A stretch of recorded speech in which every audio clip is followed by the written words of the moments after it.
It's What? December. That's December. Final month of the gosh. year. Final month of 2025. Crazy. I feel like 2025 just started. I know, and we've done so much throughout this year. Honestly, we're going to have like our last episode. We just have to talk about all of the craziness absolutely. and great things that have happened this year in Story Sirens, which we're so thankful for. But I mean, for now, I guess we should start the episode, right? I mean, maybe, possibly. So, welcome to Story Sirens, the podcast where we deep dive into myths and legends from around the world. I'm Sarah. And I'm Yenny. And is it just me, or is it really starting to feel more and more like winter? In the Northern Hemisphere, it definitely is. The nights are longer, the days are shorter, the air is colder. It is December. And I hate it. I love winter. Actually, winter is my favorite season. While I'm inside my house. But you hate the cold? Yes.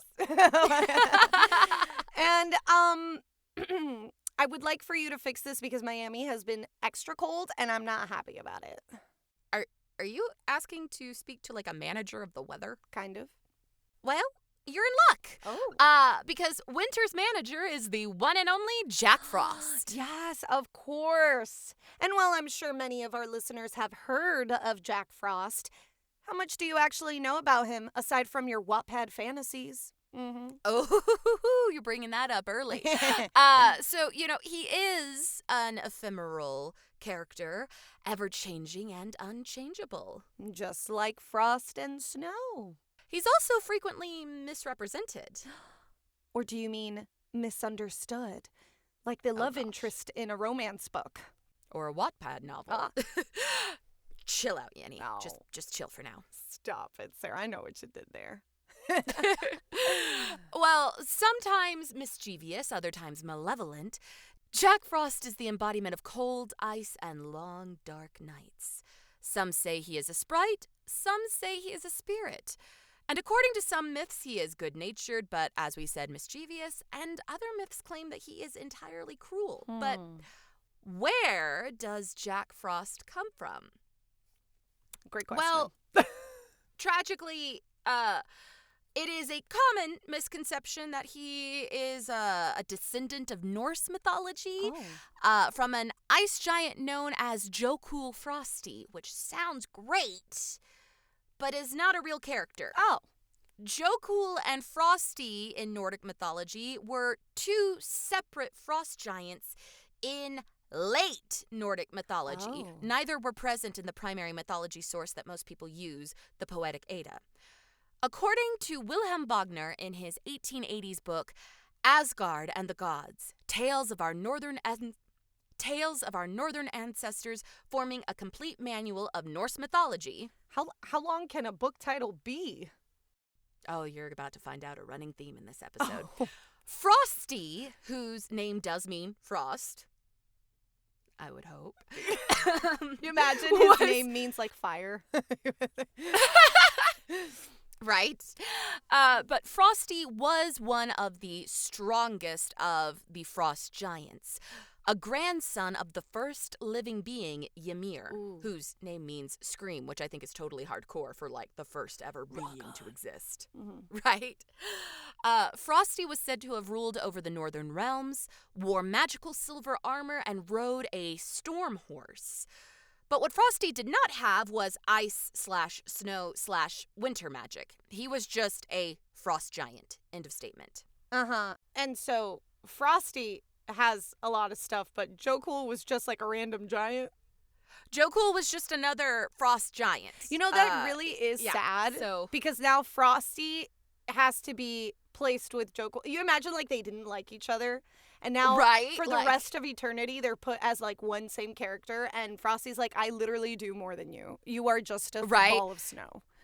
Yeah, I think Jokul's name translated into like icicle. So like they are brothers, but it's like imagine if like they're each other's least favorite sibling and now they're like forever paired together and they're like, dadgummit. Yeah, that would suck. So before we move on into trying to figure out where the heck Jack Frost comes from, if you are interested in more of Wilhelm Wagner's book with its immensely long title, we have included the web link to it in the show notes. So, well, if Jack Frost isn't Nordic, Could he be Slavic? Oh. Russian? Eastern European? Jack Frost is sometimes related to or thought to be the same person as Old Man Winter and the Eastern European Dead Moroz / Pakasuko, which is a really fun name. Yes. And we discussed Dead Moroz in the Snow Maidens episode last winter. Mm-hmm. Now, both Dead Moroz and Jack are personifications of winter who can either help or harm people.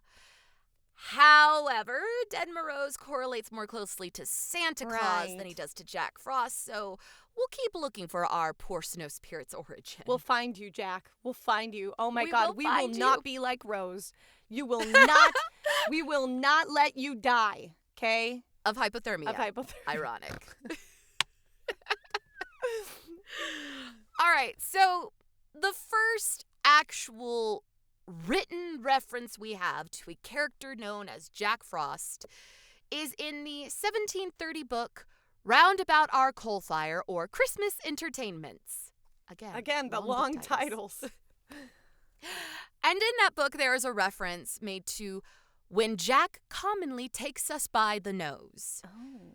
Jack Frost is, in all likelihood, and based off of the evidence we currently have, a English mythical character. Oh. The name Jack actually used to be English slang, which referred to a clever man or boy. Kind of like the song, Hit the Road, Jack. Don't you come back no more, no more, no more, no more. You're right. You got it. So, and also think Jack Tar for sailor and jackanapes for someone who's flirty and mischievous. Wait. Common themes here. Wait. What? Jackanapes? Have you never heard that phrase? Sarah. I don't know why I ask silly why questions. Do you I already ask? know the answer. Why do you? I know. You ask a Cuban if they know what jackanapes mean, and they're gonna be like, "Haka what?" That we don't know. Haka what? You're right. My bad. Eso no existe. Eso no existe. It doesn't exist. I don't even know what that is. But look, it came out. The Cuban came out of me. All right. That's fair. Yes. So jackanapes was slang for somebody who was kind of cheeky, mischievous, flirtatious, kind of, I don't know, a problem. So Jack Frost may have simply been a turn of phrase to anthropomorphize the winter weather. Oh.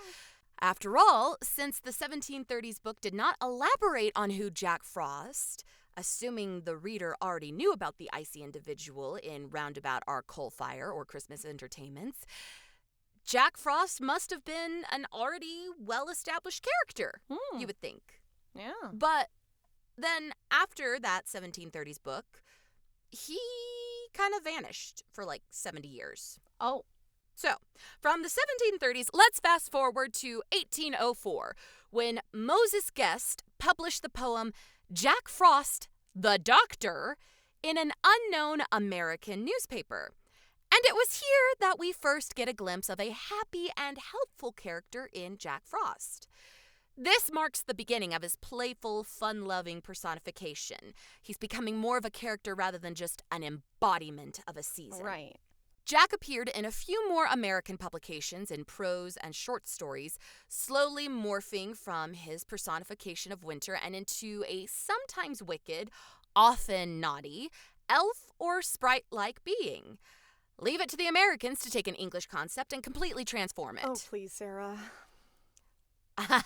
Then, in October of 1861, a political cartoon by Thomas Nast. Yes, the same artist responsible for one of the earliest iconic images of Santa Claus, which you should remember from our Santa Claus Season episode. 1. Yeah.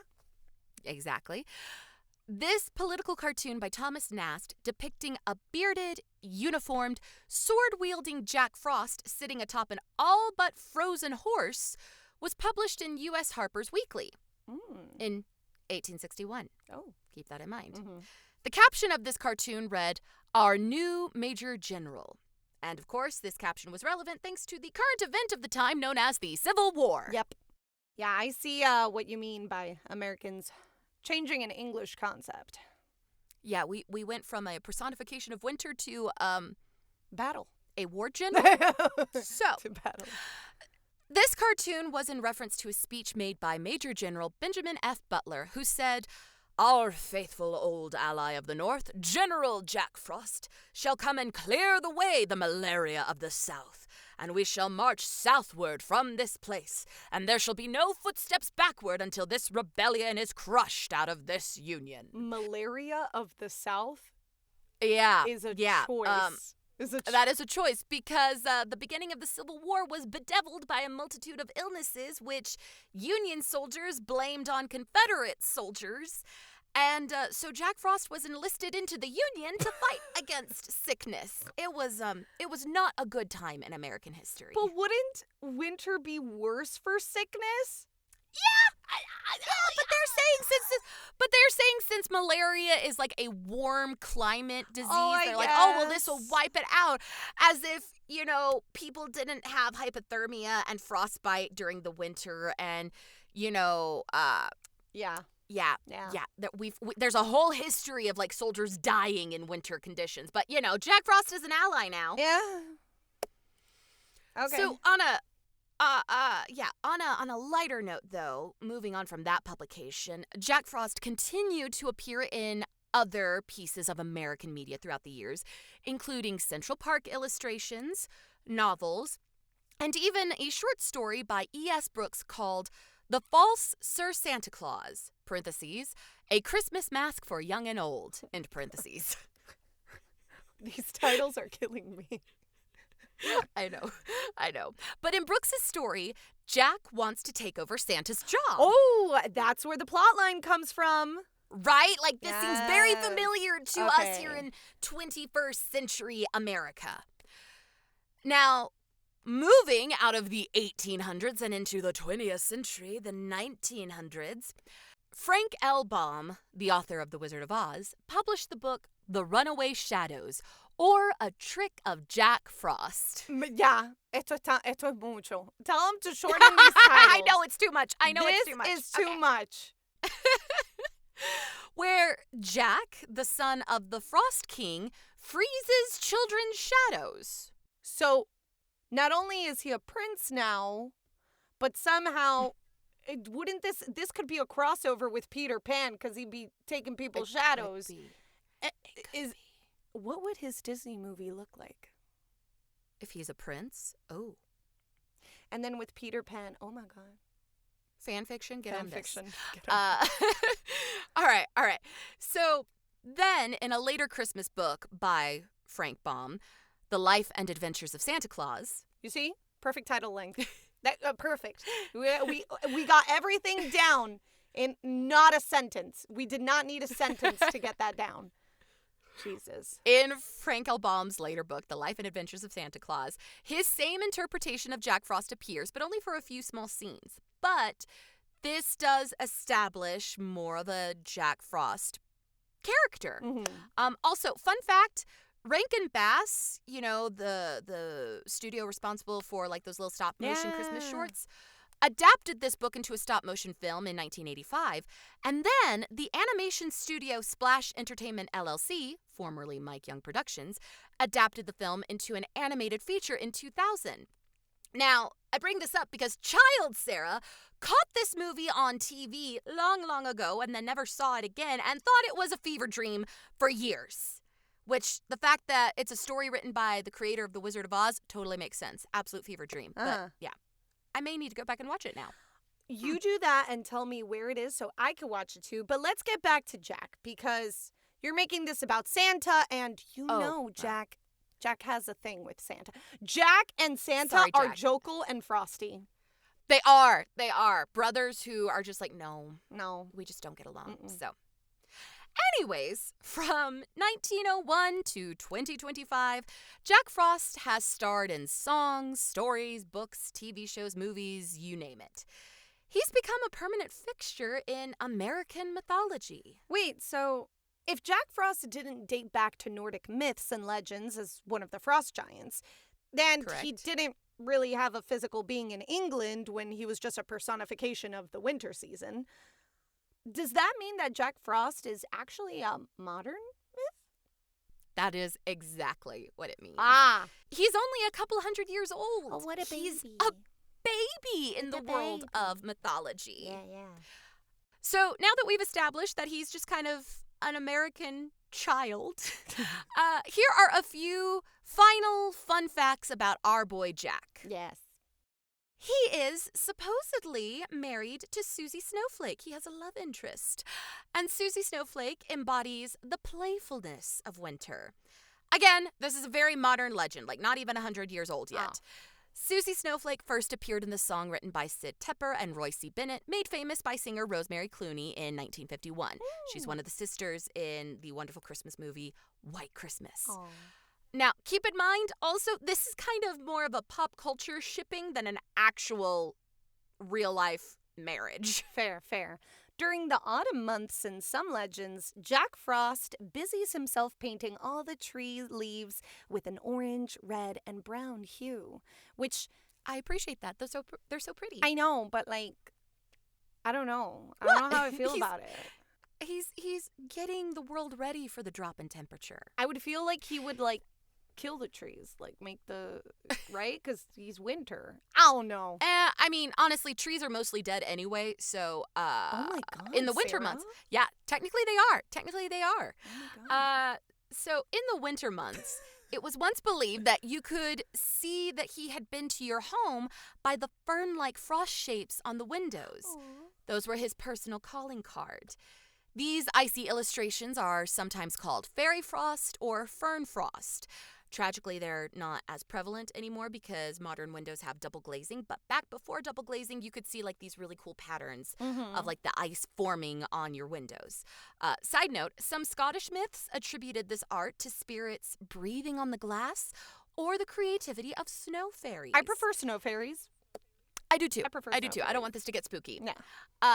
And in the Terry Pratchett novel, Hogfather, Jack Frost is actually bored of painting frost fern patterns in ice, and he wants to move on to more elaborate and complicated work. So I love the fact that Jack Frost is like, I'm a stunted artist.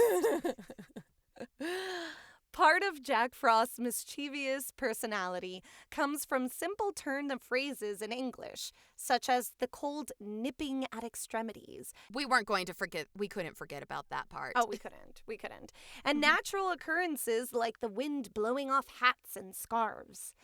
In the 1840s book, The Wonders of a Toy Shop, it is said that Master Frost nips at noses. Canadian poet Charles Sangster helped popularize Jack Frost's Nipping the Wind in his poem Little Jack Frost, published in 1875. And to think we're still singing about him nipping at our noses to this day. I mean, Nat King Cole can sing the phone book, and it's going to be wonderful. We love you, Nat King Cole. Or he could. Rest in peace. Yes. Love that man. Oh, that voice. All right. Now, let's jump into some Jack Frost-related media. Modern mythic media. Ooh, I like that. Now, Jack Frost is a 1979 Rankin Bass TV special, which tells the story of how Jack Frost came to be and is weirdly kind of a tragic love story. Tragic love story, huh? The character Jack Frost appears as a villain in the Tim Allen The Santa Claus franchise, which is forever one of my favorite movie franchises. It's so fun. Franchises, it's so fun. Mm-hmm. Jack Frost is a hero in the Guardians of Childhood / Rise of the Guardians franchise, written by William Joyce. For our horror fans out there, we know you're out there. Yeah, we do. 1997's Jack Frost follows a murderer by the name of, you guessed it, Jack Frost. He dies in some like genetic material that somehow transforms him into a snowman. But nay, he is no jolly snowman. He is a murderous snowman. So, it's actually crazy. I take back what I was saying about the life and adventures of Santa Claus. This is the fever dream right here. It's so crazy. Oh my gosh. Okay. The live action film Morozko is a 1964 Soviet children's film, which has since been dubbed into English under the title Jack Frost. There's literally like 20 Jack Frost movies. It's crazy. Oh, there are so many. This list could have been the entire episode. We're just trying to give you the highlight reel, okay? Yeah. But, and I mean, granted, like, I haven't seen the full Morozko film, but the costumes, absolute fairy tale wonder. Nice. If you want to check it out. So in 1998, just a year after murderous Jack Frost, we get Michael Keaton Jack Frost with Kelly Preston in a family dramedy. Jack. It's a weird movie. Yeah, it's a weird movie. It's a weird movie, but it's you have to watch it just once to be like, I'm never watching it again. Oh, exactly. Yeah. Jack was once a father and musician, but sadly passed away in an accident. But don't worry. Great start. But don't worry, because a magical harmonica brings him back to life as a snowman. Okay, so we took Frosty the Snowman, Jack Frost, and everyone's existential fear of mortality and said, what if we package this as a family Christmas movie? Honestly, it also gives me Ghost vibes with Patrick Swayze. Oh, you're so right. You're so right. I want to see the snow. I want to see the snowman's little twiggy arms go around his wife as they're like molding clay together. Yeah, because I think at the while end, Unchained Melody plays in the background. Oh no, my gosh. I think at the end, like he's able to stop being a snowman, and so like she feels him. I don't remember too well. I think I don't know if I'm like mixing the two, but like, you know, I really can't give that movie too much of a hard time.